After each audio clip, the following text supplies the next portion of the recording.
Welcome to the Hollywood in Toto podcast, the right take on entertainment. The HiT cast offers a weekly look at Hollywood from a conservative point of view. Sick of media bias infecting Hollywood headlines? Tired of stars insulting your views? HiT has your back.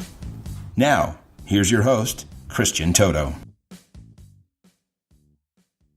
Welcome to episode 100 of the Hollywood in Toto podcast, the right take on entertainment.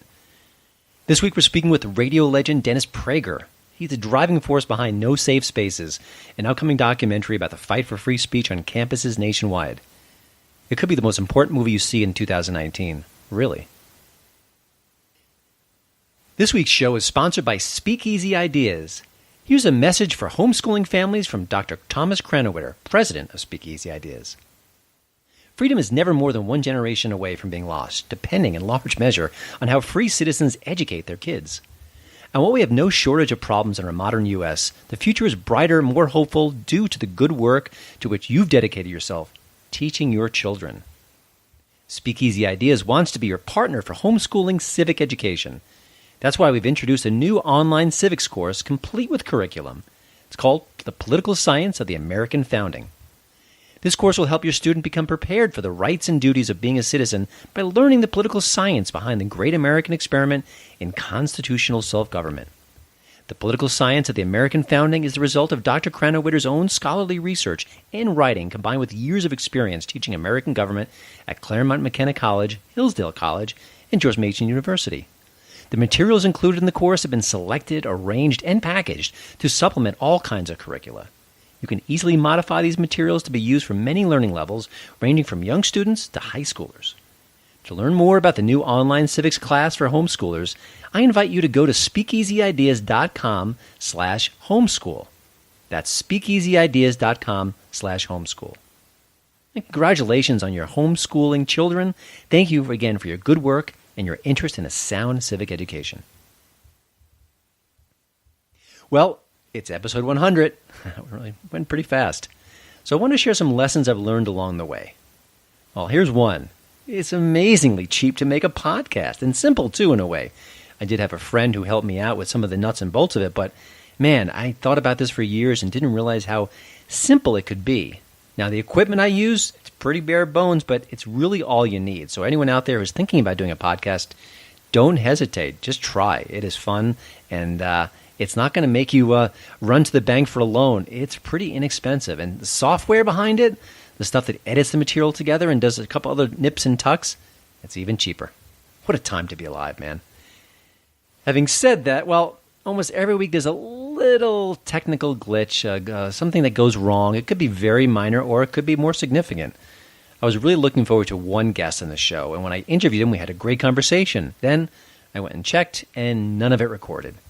That's only happened once, but gosh, it really, really stung. And I felt terrible when I had to go back to this fellow and say, hey, thank you for your time, but there's nothing to show for it. He was a good sport, but I hope to have him back on the air soon. But it really humbles you, so as good as podcasting can be and as amazing as it is, it's not perfect. Another lesson I've learned along the way? Well, conservatives have to fight the culture wars on a number of fronts. Do you crush it on Twitter? Well, that's great, but why don't you try starting a YouTube channel or a podcast or a blog? Conservatives can't just thrive on one platform. We've learned that the hard way these days. Sometimes the platforms just go away, and you never quite know why. This week, someone got deplatformed briefly on Twitter because they shared a Brussels sprouts recipe mixed with a silly little joke. Well, that was enough for a 12-hour ban. That's what we're dealing with in the culture today. Don't be on just one platform. Spread yourself around. Of course, pick the platforms that work the best for you, that make the most sense, and where your voice can be heard the loudest. But still, just don't stick with one. Another lesson? Help out your fellow conservatives. My golly. We all need to put our modest disagreements aside on the right and work as a team. I remember when Obamacare was on the edge of not being the law, and the Democrats rallied to get it passed. They did every trick in the book to make sure it became a reality, and it was. And guess what? That uniformity is not common on the right, and it's a shame. You may disagree with a conservative pundit here or there. You may have some bigger differences as well, but at the end of the day, he or she is a valuable asset in the fight against the left. And by the left, I mean the Dennis Prager definition of the left. He talks about liberals and leftists.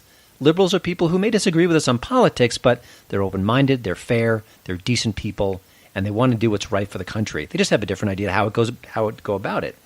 Leftists, they want destruction, and they're the ones we need to fight. Now, Dennis is going to talk a little bit more about that later, but I just want to let listeners know that the HiTcast is going to keep on fighting the left in 2019, and I hope you'll be there to join me. Here's the HiT tweet of the week.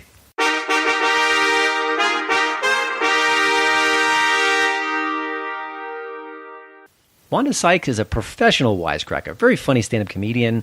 She's been working for years, and she often does some really funny stuff with voiceover work. She pops up in a lot of animated movies. You can tell it's her right away. She's not doing a character, just doing Wanda Sykes, but often that's more than good enough. But like too many Trump derangement syndrome victims, she's lost some of her humor since 2016. Need proof? Well, here you go. Here's a tweet she uttered in response to a new congresswoman cursing out the current commander-in-chief. She's wrong for calling Trump a mother effer. He's a lying mother effer. You know, Hollywood really hates Trump's coarse rhetoric, maybe because it's not nearly as coarse as their own. You're listening to the Hollywood in Toto podcast, the right take on entertainment. I'm thrilled to add another fresh voice to the HiTcast this week. You know, for years I worked alongside Jim Lakely at the Washington Times. Now he's the Director of Communications for the Heartland Institute. But he's also a pretty keen pop culture observer, and we check in from time to time on certain topics, observations on movies, the culture, you name it. But most recently, he was weighing in on the movie The Incredibles 2. He is not a fan. And I thought the reasons why he is not a fan spoke to the larger cultural issues, and more specifically, I think a lot of conservatives gave the movie a pass on a set number of levels. I think I did too. So here's Jim's take on why this film is not just overrated, it's an affront to one of the best superhero movies of all time. Hope you enjoy my chat with Jim Lakely. Well, Jim, thanks for joining the show. Now, we reached out on social media and via email, and you had a bone to pick with a movie that I think a lot of people loved. Big box office, possible Oscar nominations for Incredibles 2, the sequel that took forever to get here but finally arrived earlier this year. People love it, right? What happened with your take on the film? What was your bone to pick? Because I think you and I have some overlap here as far as problems with the movie. Well, yeah, I'm so glad to be on your podcast finally, Christian, old friend. But I am here to convince you and your listeners that The Incredibles 2 ruined the magic of the original, and it's because it couldn't, for the most part, hide its woke agenda. It just took me out of the story. And that's a shame. That happens quite a bit these days, which is really frustrating. And I think I'm like you in that I think The Incredibles is a darn near perfect movie, and I don't use that term often, but it's such a good film. It holds up to repeated viewings. It's funny. The action set pieces are spectacular, and it was original. And so let's jump into the new film. What kind of stuck in your craw right away? Well, I mean, gosh, almost where to begin. I mean, when it started, as the plot was starting to move forward, we watched it I didn't see it in the theaters. I only saw it recently on pay-per-view at home. And as the movie was beginning and the dialogue is going forth, my wife and I would just look at each other silently and then look back at the screen with knowing looks like, what's going to happen here? And really it starts at the start, I think, because I think it hit a false note. Spoiler alerts, everybody. And I don't think spoilers don't count if you can see it, if you can pay for it on your home TV. So that's right.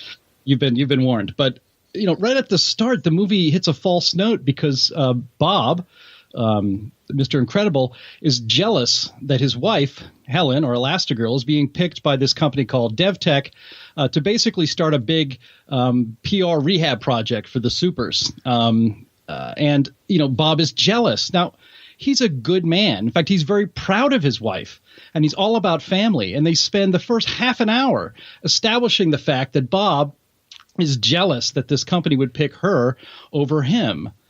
It doesn't make any sense. It really betrays the great character that they created in, as you said, Christian, an almost perfect film, the original Incredibles, with great messages about family and honor. and honesty.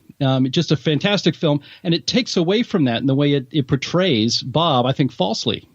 Interesting note about the film, actually both of these movies, is that the time period is a bit fuzzy. I feel like there are sort of newer elements that you can point to and saying, oh, maybe this is a more modern film. Then it has a bit of a 50s retro look at times.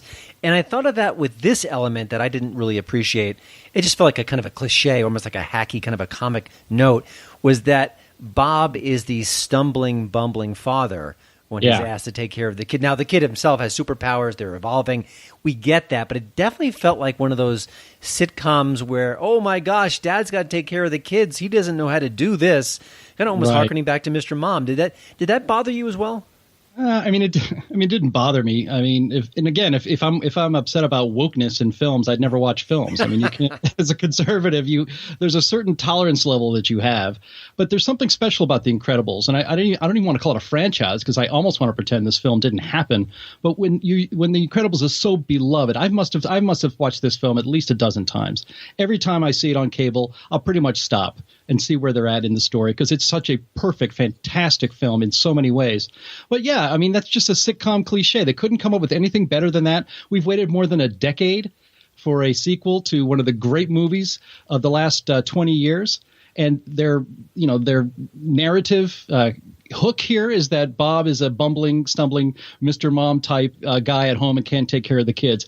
I will say, though, that it was actually that part of the film that had me stop looking at my wife with a look of puzzlement and worry because the character of Jack, the little baby, as the ear discovering that he has all sorts of superpowers or that he's, as a baby, all sorts of things start coming out. It's very funny, very creative, and very endearing and sweet. And in fact, there is a part in the film where Bob goes to Edna, of course, one of the great characters of the original film, Edna Mode, who designs the costumes for the supers. And she, of course, is an artiste. She's a fashion designer, and she has no time for children, but she is ultimately charmed, but especially because Jack has all these weird superpowers, and that gets her interest, and then she opens up to love this child. I thought that was very sweet. So once we get to Jack and the cliche Mr. Mom sitcom cliche with Bob, it actually the movie started to improve a little bit, but there were still problems. Yeah. Before we get to them, I just want to mention, even if I had liked this movie more than I did, I kind of wish it didn't exist. And not for the reason you mentioned. I just think that certain films should just be themselves. I think of Elf as a great example where I believe I've read that Will Ferrell said he resisted making a sequel. And it's maybe the best career decision he's ever made. Not because it wouldn't make money. It would make a ton of money. But that film exists perfectly on its own. And any kind of sequel, even a good sequel, would somehow, I don't want to say tarnish, but it wouldn't, the luster would fade a bit. And I think that's what's happening with The Incredibles here, because it doesn't need to be a franchise. It could be a one and done. And I think as a culture, I wish we would do that. It seems like you have other things to say about the film, so let's go there. Okay. Well, by the way, I did read somewhere that just recently that Will Ferrell turned down $20 million to do a sequel to Elf, and so not even $20 million could have him ruin the first. So that's a heroic effort. I got to give him a lot of credit because having a $20 million check in your face, that's not easy to turn away, even if you are wealthy. Yeah, definitely. No, so and again, there's more wokeness here present in the villain, which is Evelyn. Now, again, this is not exactly a spoiler. DevTech is this company that again is trying to rehab the image of the supers and have the public and the government embrace them and the government no longer outlaw them. And you can tell from the first 20 seconds that Evelyn is the villain of the film. Even though they try to hide it. It was either that or she and her brother who owns the company, either the sweet brother, the sweet naive brother who loves the supers was the secret villain, and then she and Elastigirl would team up to take him down. But that was only maybe one of the things. It was definitely that Evelyn was the villain, and that's fine, and I think that's terrific, except her motivation was garbage, complete garbage. In the first film, Syndrome, his motivation made a lot of sense. Mr. Incredible rejected me as a child, and he turned that childhood rejection into an obsession to make the supers irrelevant by giving mortals like him the ability to be super. And in fact, that motivation by Syndrome was I guess previewed or foreshadowed in one of the best little bits of dialogue in a movie in the last 20 years. And that was when Dash is upset that he can't go out for sports. And he's being driven home, and he says to Mom, but Dad, Dad always said our powers are nothing to be ashamed of, that our powers made us special. And his mother says, everyone's special, Dash. And he says, which is another way of saying no one is. That was a truly subversive line that really just cut the knees out from under the everybody gets a trophy culture in this country. It was an amazing thing to see in a film in the 21st century. And so, that motivation for Syndrome made sense. What was Evelyn's motivation? Well, her parents were murdered by burglars because instead of calling the cops, he tried to call the supers, and they were outlawed, and they never came, so her parents died. How the heck is that a fault of the supers? Why didn't you tell your parents to get I wouldn't say this, but how about your parents get a gun so they can protect themselves and not wait for the police to come? And really, would the police have come any faster than the supers? I would think the supers would get there even faster. The motivation is garbage. It doesn't make any logical sense, and you can see it coming from 4 miles away. Gosh, I wish this movie was so much better. And it has tainted the original for me because I did see it flipping around during the holidays, and I did not stop because I'm not over the fact that Incredibles 2 has really tarnished the legacy of a classic original. Well, here's the problem you're pointing to is this whole woke storytelling culture. It isn't just I disagree with it or you disagree with it. It interrupts the movie. It doesn't make narrative sense. It's not organic. It's shoving a message or a thought process into the story where it doesn't have a comfortable fit. And I think as a viewer, even if you can't pinpoint the problem, you can sense it, you can smell it. And that's just wrong. And I think it'll be fascinating to look back at the films made today in 10 or 20 years and really see the patterns emerging and to see where the flaws are and to see where the filmmakers had to kind of put their thumb on the scale and make sure you knew that there was a message being sent. And by golly, I think these movies are going to be worse for that. And I think it's one of the reasons why maybe the 80s movies are so beloved at this point because they didn't have that hanging over them. It was about the entertainment and it was kind of putting on a show. And I think that's becoming more and more rare. It's obviously still happens. They still make great movies and TV shows, but boy, this drives me crazy. And I think you've put into some great examples. Before we let you go, Jim, any other thoughts about the film that maybe you can't let go of? Or I think we've hit a couple big problems here.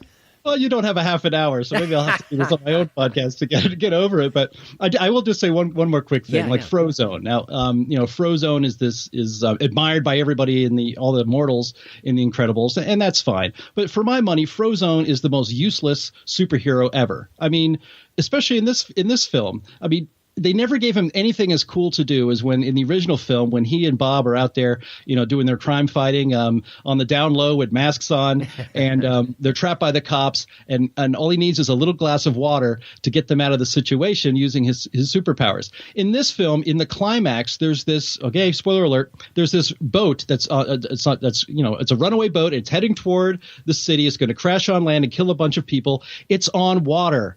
And Frozone is almost completely helpless. He keeps shooting all this ice to it to no effect. It's not having any effect whatsoever. It takes Mr. Incredible to save the day.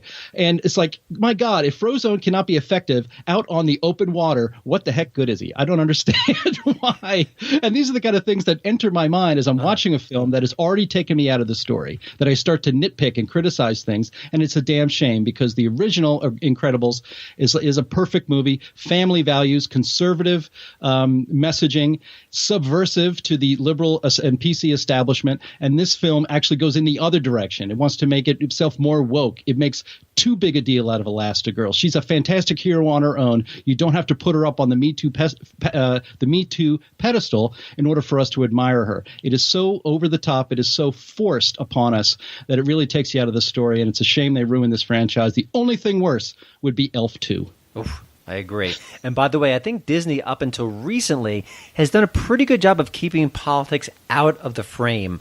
But I think that's starting to change now. I think Black Panther certainly had a progressive agenda, though it was, again, a very good film. And I think you see it here. It's creeping into the Star Wars franchise to its detriment. I think you're going to see more and more of this. I think it's just part of the DNA in the entertainment community, and they can't help themselves. But we will be here to call them out. And, Jim, I hope to have you back on the HitCast in the very near future with more observations about pop culture. Thanks so much, and hope to hear from you soon. I do, too. And next time I hate a movie more than you, which will probably be next time, I'll be right back. We'll have you right back. Don't touch that dial. You're listening to my daddy's podcast. My hit tip of the week is mid-90s. It's a really sly coming-of-age story from an unexpected source. Jonah Hill, yes, the actor Jonah Hill. He's writing and directing this skateboard-obsessed story about a young kid in L.A. who is really kind of adrift. His mom is a bit checked out. His brother, played by Lucas Hedges, is an absolute jerk and a bully of the first order. And so the kid falls in line with a whole bunch of older teenagers around his neighborhood. They drink and they smoke and they say terrible things. They also are pretty darn good skateboarders, and they accept him into their lives. He's their friend and they're his. And it's that connection which is so interesting. Now, I have to say, this is not a long movie by any stretch. It kind of ends before you know it.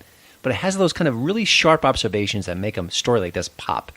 Also, a lot of situations where you didn't live those exact lives like you see on the screen, but you know what? You can relate to them. And I think that's why I'm kind of looking forward to what else Jonah Hill has to say as a filmmaker. Now, mid-90s didn't do very well at the box office, but I would not be surprised if this becomes a minor cult classic at the very least. But before it's cool to watch it now.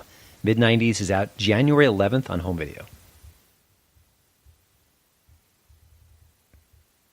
Now, let's get to this week's HitCast interview. All right, it's the 100th episode of the HitCast. I needed a very special guest to honor the occasion. Dennis Prager was the first person that came to mind. I've been listening to his radio show for years. Lately, it's not even listening. It's like almost like a bomb. It's sort of a way to understand that there are people like me who get the culture and are afraid of what's happening in it. Not just typical fear, but some of the cultural forces at work here are just nasty. And I think his complicated embrace of President Trump makes sense. And I think he puts it very eloquently. And it's one of the many reasons why I enjoy his radio show. But of course, that's not all Dennis is up to these days. He's working on a project. It's called No Safe Spaces. It's a new documentary coming this spring that looks at the rot at the core of academia. Think college snowflakes, free speech under attack, American values being shoved out the front door. It's ugly and getting uglier. This movie is going to shed a light on all of it. Now, this isn't an ordinary documentary. The subject in play is very serious. We're seeing elements of what happens on college campuses spread out across the culture, at the workplace, in entertainment, and other areas as well. This is dangerous stuff, and I think that No Safe Spaces is going to be the one movie that really addresses it. We talk about that and a lot more, including his love of classical music. So I hope you enjoy my very special chat with Dennis Prager. Well, Dennis, thank you for joining the show. You know, thinking about No Safe Spaces, to me, I'm thinking, was there one particular incident on campus that drove you toward this project, or was it sort of a collection of stories you heard and you reheard and you realized, I need to do something about this? What was sort of the initial kind of push to join this project? It's a collection. If it were one story, I wouldn't be preoccupied with it. Mm-hmm. You can always find a story of man bites dog. But if men are starting to bite dogs on a daily basis, wherever men and dogs interact, that's a big deal. Our universities have become, Steven Pinker, who is an atheist, liberal, Harvard professor of psychology, laughingstocks. The left has made our universities laughingstocks. I mean, that's part of a larger issue that everything the left touches, it ruins. And I mean that literally, everything. Not liberals, but the left. And it was an accumulation that made us realize, Adam Carolla and myself, that this needs to be addressed. People need to understand that the university is closed-minded. That's a very benign phrase for much worse. It is no longer committed to the pursuit of truth. It is the pursuit of social justice as the left understands it. So you've seen all these stories and you make the film, you're making the film. Do you emerge from this whole project thinking it's worse than I thought, or I've met some great students who give me hope? What's sort of your, I know it's not out yet, but I'm sure there's a lot of it that's been sort of in the can, as they say. What's your sort of take on the subject, having gone through this process? Both are true. It's worse than I thought, and there is hope.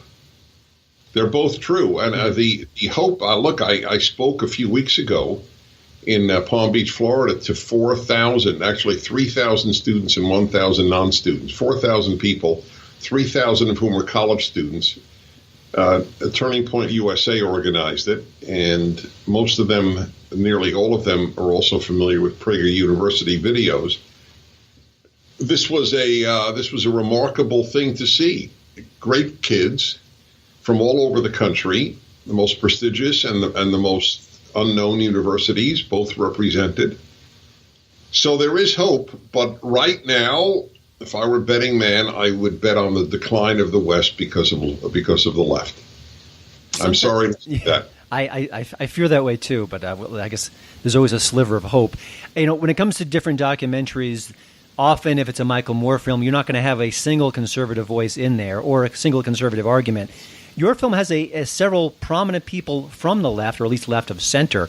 Talk about that, and did you have any sort of common ground with these figures in the film that maybe, where you disagree on a lot of things, but here's where you kind of come together? What was that experience like? Well, yes. Look, this is my great point. I don't mean that I'm making a great point, but a point of great importance. And that is the distinction between left and liberal. These are not the same things. Alan Dershowitz is the most obvious example. Alan Dershowitz is a lifelong liberal, Hillary Clinton friend and supporter, constantly votes Democrat. And he says in the film, you folks will see it in No Safe Spaces when it comes out later this year, in his apartment in Manhattan to me. I'm in the film in that segment with him. And he says, oh, listen, I'm a liberal, I'm a Democrat, I'm a Jew, and I fear the left much more than the right. It's such a telling statement, and I think you look that all around you. I think what we see in the culture these days, I guess they're calling it maybe the heckler's veto, where a small minority of people get to have their say. There was a comedian who spoke at Columbia, and a very, very small group of people basically chased him from the stage for not That's being right. woke enough. At some point, why doesn't the culture at large get that? I mean, don't we understand that it is a small minority and that they don't represent the vast majority? Why are we giving them such power? It is very rare that the minority bad do not win. In the long run of history, they lose, but I'm not comparing them, and I want to make that clear. They are not, the left in America are not Nazis. Unlike they're calling us fascists every day, we don't use that terminology with them. However, I would use the example of the Nazis were a small minority and they took over. And that is because the great majority of other people are weak. The human condition is there are a handful of bad, a handful of good, and a lot of people who won't fight. And, what is it? All that evil needs to win is for good people to do nothing. That's exactly the case. The fact that the average American does not regard the left as a mortal threat to everything that an American should hold precious is a reason for depression. Yeah. You had an interesting comment in your show recently, in your radio show, about how the secret to success is being interesting. And I was kind of curious, you've been working with Adam Carolla for a while. I saw you in L.A. a few years ago. How has he made you more interesting? Because I think your dynamic is fascinating, and I do think you work well together. But as a broadcaster and as a personality, how do you think he's helped you kind of grow as a storyteller? Well, look, I've been doing radio for 35 years, and I only know Adam for 5, so I can't. The effect that Adam has had on me is not a professional effect. It is a human effect. He gives you hope. I mean, the guy grew up in circumstances that are the antithesis of white privilege, as is probably well known. They're truly the antithesis, the very opposite of what you would consider privileged circumstances. I remember we were at a Beverly Hills hotel, both of us were on a program, and he told me he remembers working there cleaning the floors. Mm-hmm. So he's an inspiration. That's for me. He's an inspiration, and he's also. I mean, aside from he's brilliant, and he's the reason he is so funny. As aside from obviously he has this magnificent wit, is that he is such a great observer of the human condition. He sees what is happening. I had a UCLA professor on my radio show, one of those who refused to play for me when I conducted a Haydn Symphony with the Santa Monica Symphony Orchestra in 2017 at the Walt Disney Concert Hall. It's an avocation conducting for me, and he wouldn't play because I'm a conservative. So I actually invited him onto my show, and amazingly, he came on. And it was really sad to hear his arguments. Adam came on my show the next day and dissected that man's arguments in a way that was so effective. It was sort of a brilliant guy who, what do they call the guys who do autopsies? The name is escaping me. Coroner. Coroner. He was like a sophisticated coroner, dissecting a dead body. You know, and that's what he was doing with this professor. He's unique.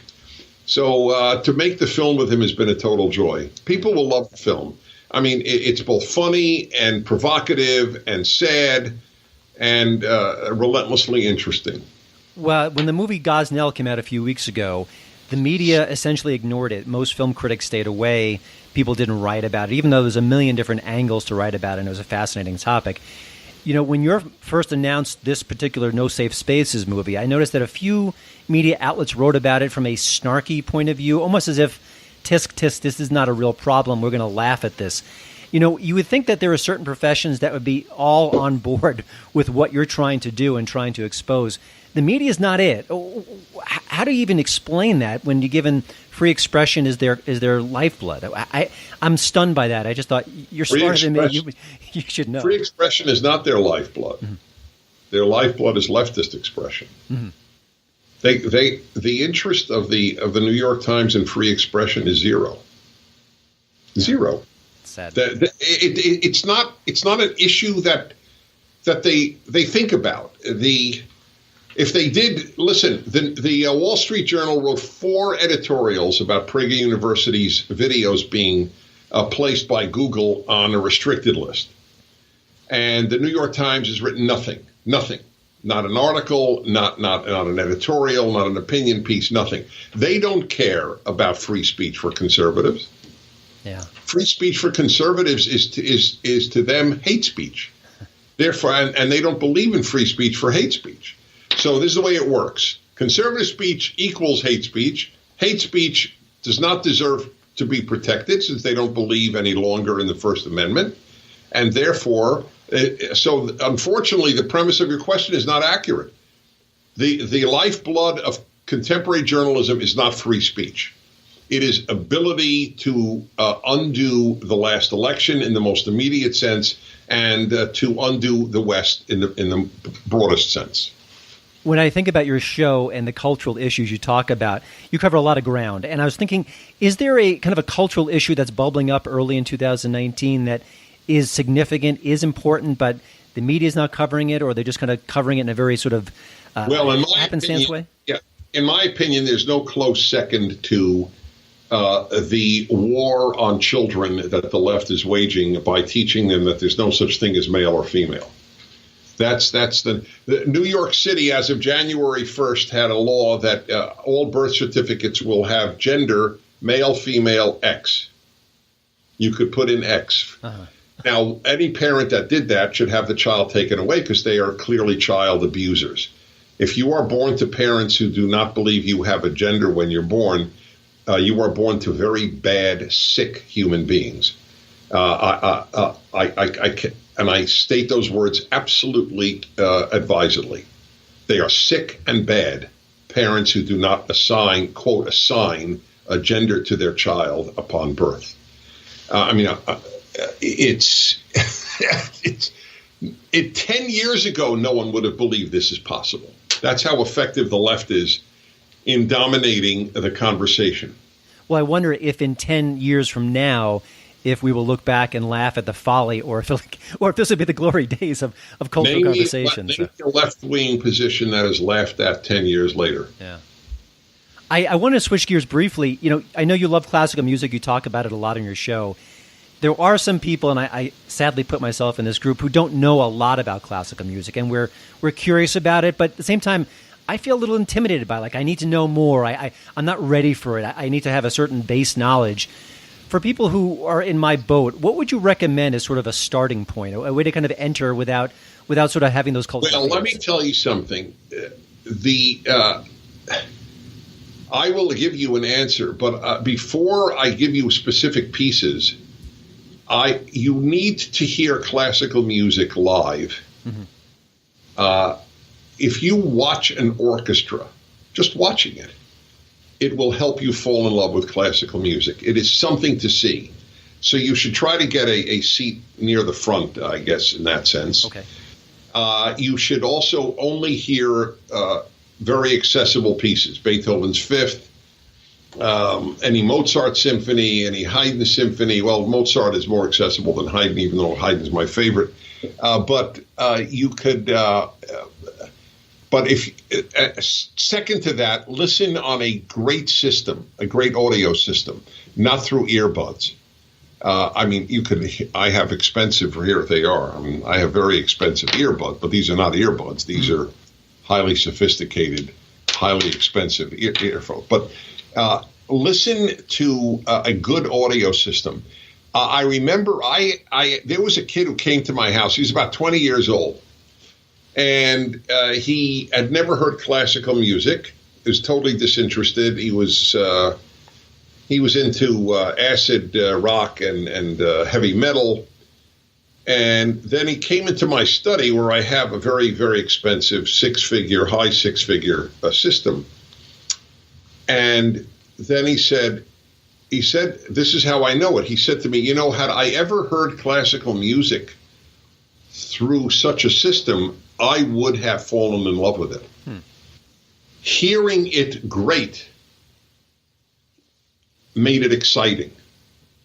To hear pop music through $29.99 iPhone earbuds, you enjoy the tune and you're a happy dude. But for classical music, you need to hear the instruments. So that's the first thing, either live or a great audio system, and then Beethoven's Fifth, as I said, any Mozart symphony, Vivaldi's Four Seasons. I think Vivaldi's Four Seasons is probably the best way to start. Mm-hmm. Well, that's excellent. I'll have links to a lot of this information in the show notes page. I had one last question.